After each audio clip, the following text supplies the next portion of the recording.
We have to make sure that we are on top of our own mental and emotional stability before we go and expect someone else to care for us the way we think that we should be cared for, if we even know what that is.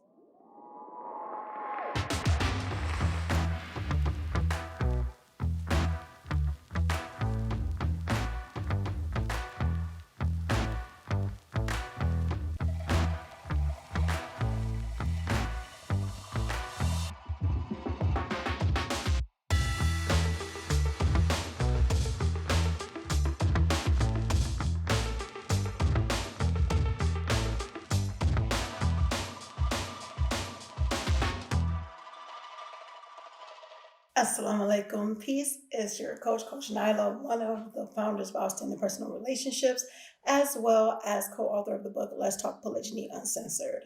Have there ever been a time where you, as a woman, I'm talking to the women out there that's watching this, have felt that your husbands don't care, that they don't understand what you're going through, that what used to be sweet nothings turned into careless whispers, to the point where it's like, okay, what am I doing? What are we doing?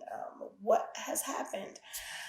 Okay, well, I know I'm not the only one that this has happened to, because that's just with people, period, whether it's with our husbands, whether it's with our parents, whether it's with our children, all that other stuff where we can have the feelings that the person is not caring for us the way we want them to, because that's pretty much what it is.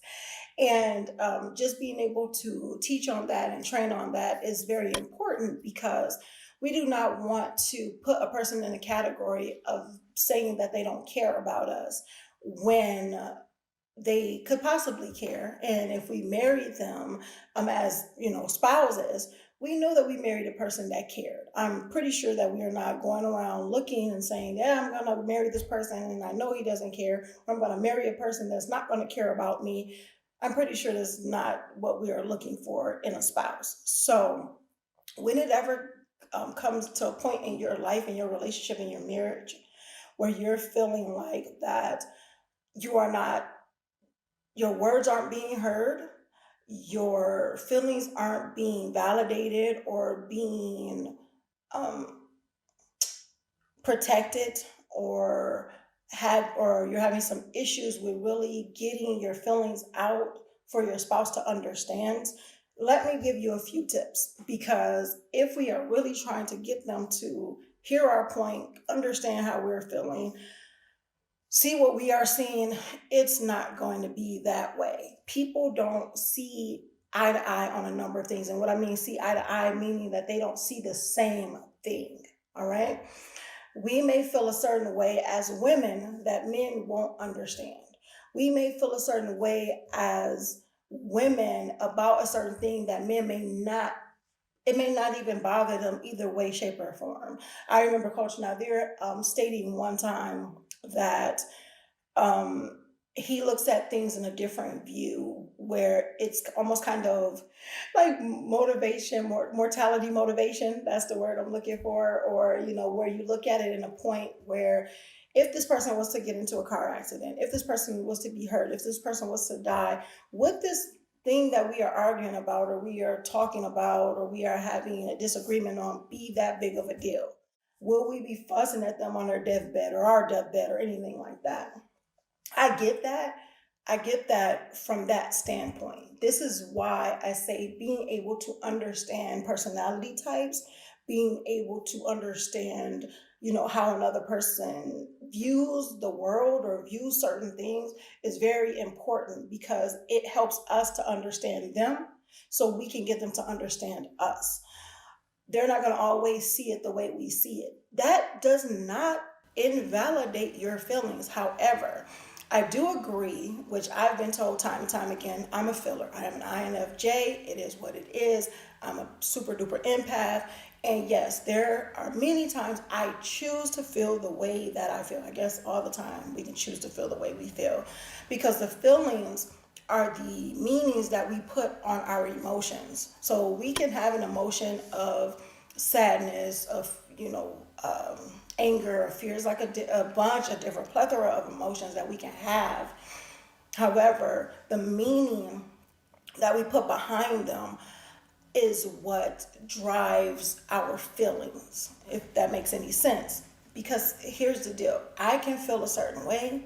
I can feel lost, left out, uncared for, or anything like that.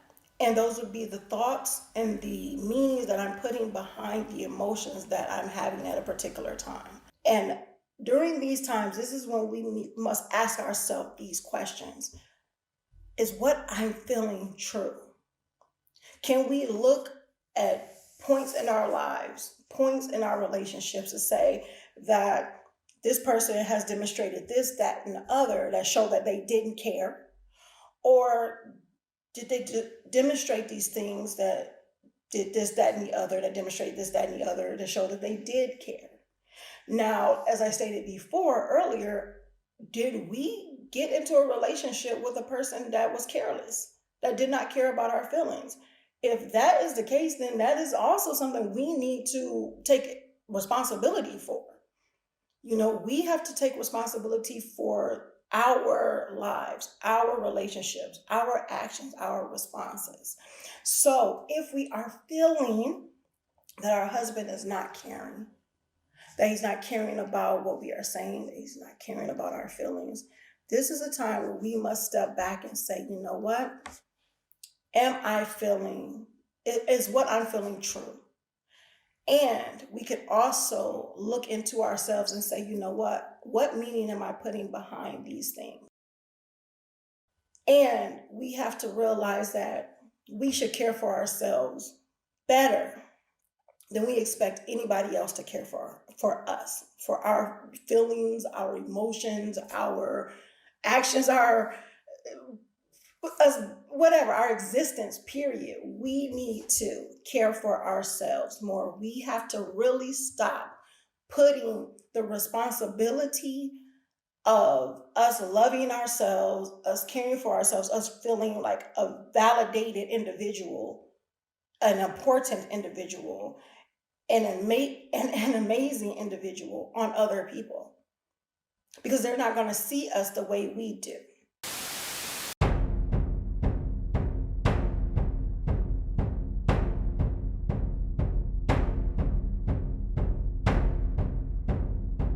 Hear ye, all my fellow wives in polygyny and polygyny wannabes. Come closer, a little bit closer. Okay. Do you really want fulfillment in your marriage? Do you want to stop the feeling of guilt because you married a married man, or because you want to marry a married man? Do you want to stop feeling like you were pushed aside, disrespected, neglected because your husband married another woman? The solution to these feelings and others lie with being intentional and courageous communication, as well as embracing your identity. If you want to find out how to gain success in these areas, check out my gratification through growth, counseling, and coaching at CoachNyla.com.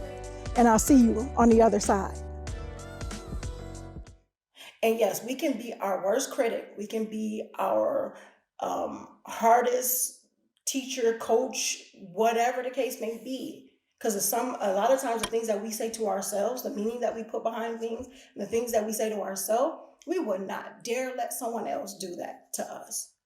So when I'm going through, and I'm not going to pretend like I went through these things in the past and they're not going to happen again. When I go through points in my life where I'm feeling down, I'm feeling like an outsider, I'm feeling like I'm not cared for, I'm feeling these type of ways, I step back, or I've learned and still learning, because sometimes we forget.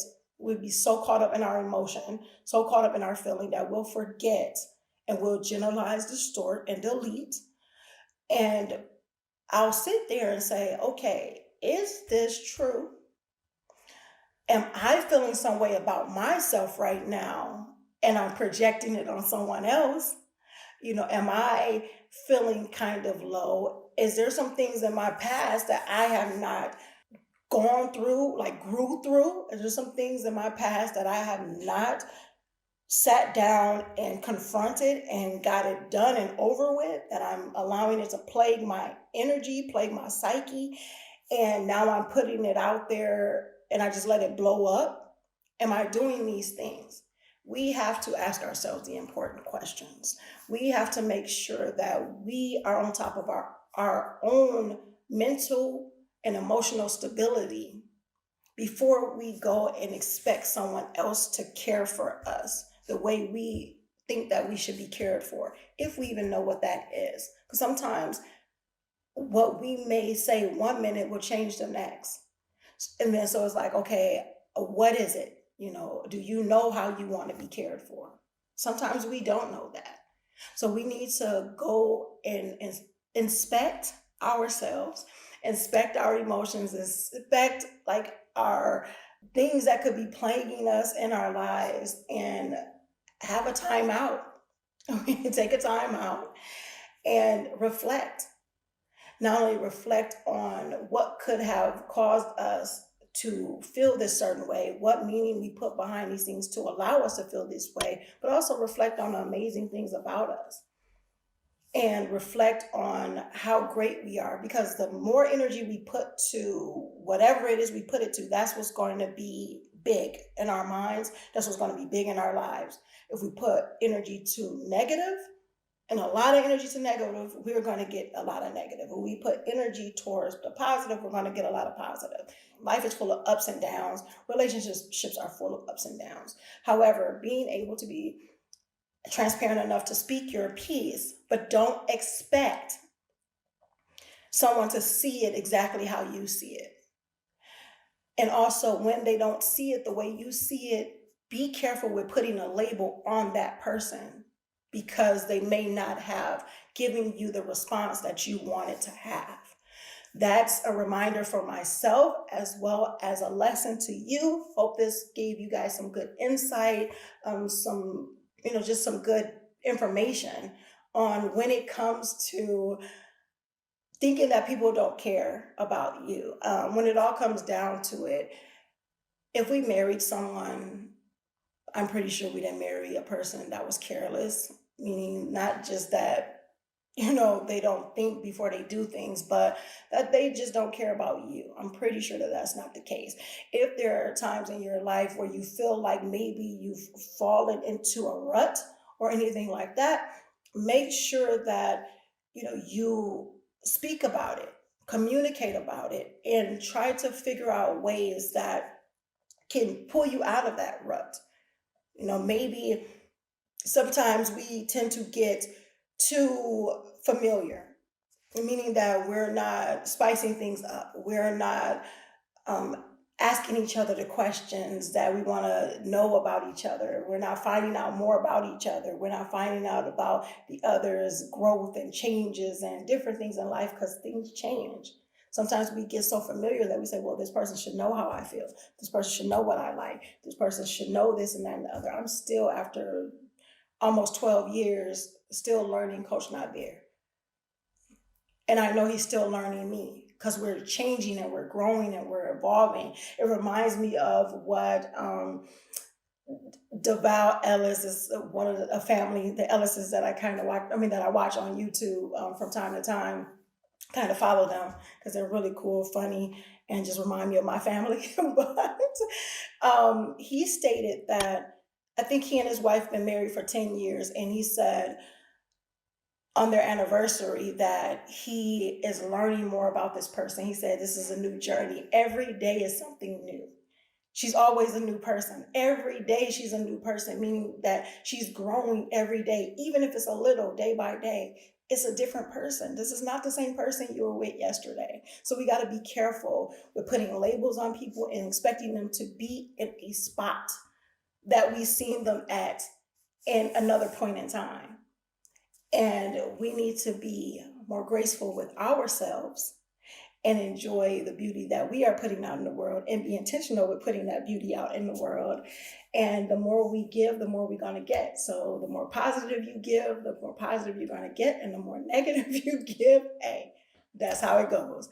So until next time, make sure that you are growing intentionally, loving fearlessly, and connecting on a higher level every single day. If you haven't already, make sure you hit that subscribe button, whether it's there, wherever you see it on this page.